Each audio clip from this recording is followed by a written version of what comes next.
Hey folks, hello and welcome to this YouTube channel. In this video, I'm gonna teach you how to fix corrupted fonts here on your Windows or computer. So without any further ado, let's get started.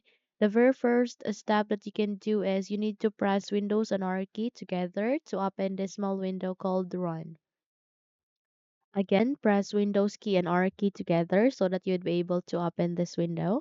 We're here, you need to type for Control Space Panel. Again, type Control Space Panel and then click on OK. So wait until a new window will appear in our screen, which is the control panel itself. We're here, if your window doesn't look like this, proceed to View By and change the view into Category. Once done, you need to go with Appearance and Personalization, click on it, and you need to proceed to the fourth option, which is Fonts. Click on it.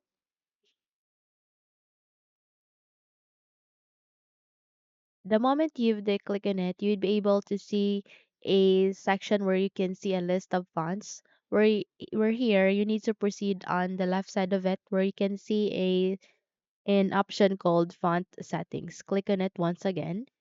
Okay. And this time, you need to click on Restore Default Font Settings. Click on it.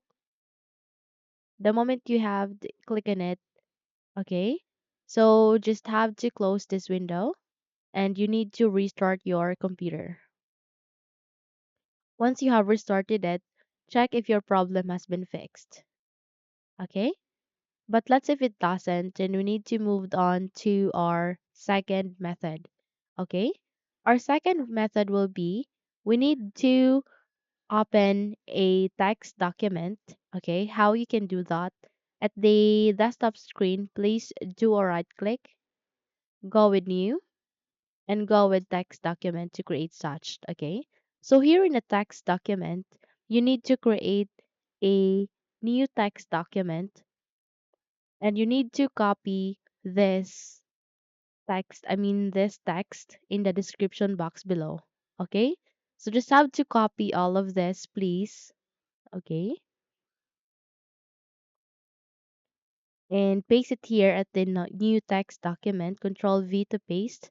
And once you have pasted it, there you can see at the upper left side of it an option called File. Click on it and scroll down and go with Save As. Okay. So here, under this location where you want that new text document to saved, you need to proceed on Desktop. Okay. Choose Desktop. And here, renamed it into font restore dot reged. Again, renamed it into font restore dot reged. Once you have renamed it, click on saved. Okay, and close this notepad and proceed to the reg or the text document that you have created. Okay, now the next method that you can do is you need to double tap to it. And the moment you have double tapped it, your user account control will ask you to say yes, proceed with yes. And here it asks you to continue, just go with yes. Okay? Once you have the click on it, you just have to restart your computer and there you have that you'll be able to fix your problem. Okay? So that's it. If you think this video helped you a lot, then don't forget to subscribe, hit the like button as well as the bell icon to be updated for more tutorials like this. Thank you for watching this video and have a good day.